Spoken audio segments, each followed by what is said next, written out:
শুনাচোন, এটা গোপন কথা আছিল। কি ভাবিছা?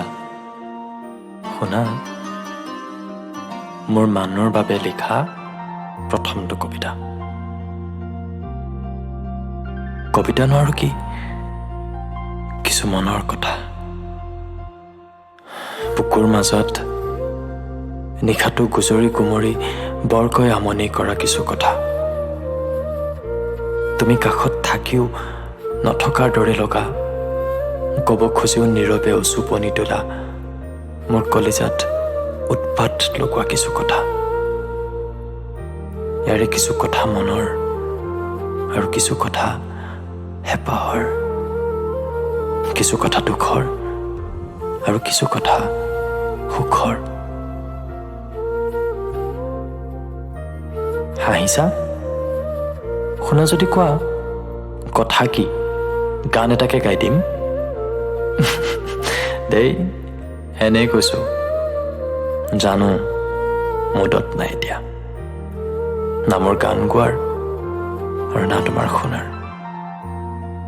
শুনা না, এই ৰবা, বৰ একেবাৰে হ'ব আৰু দেই।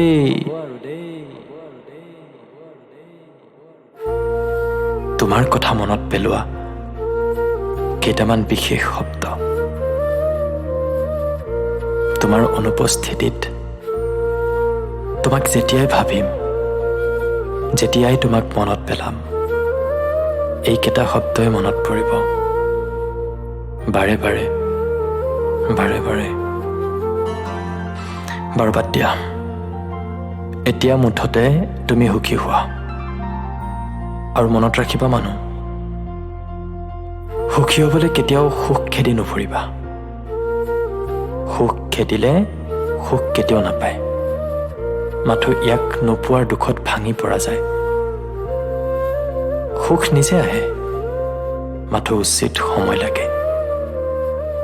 এতিয়া তুমি ইয়াক যি ভাবা, যেনেকৈ ভাবা, মোৰ কিছু কথা, তোমাৰ বাবে এটা কবিতা অথবা এখন চিঠি, ইতি তোমাৰ শেষ উপহাৰ।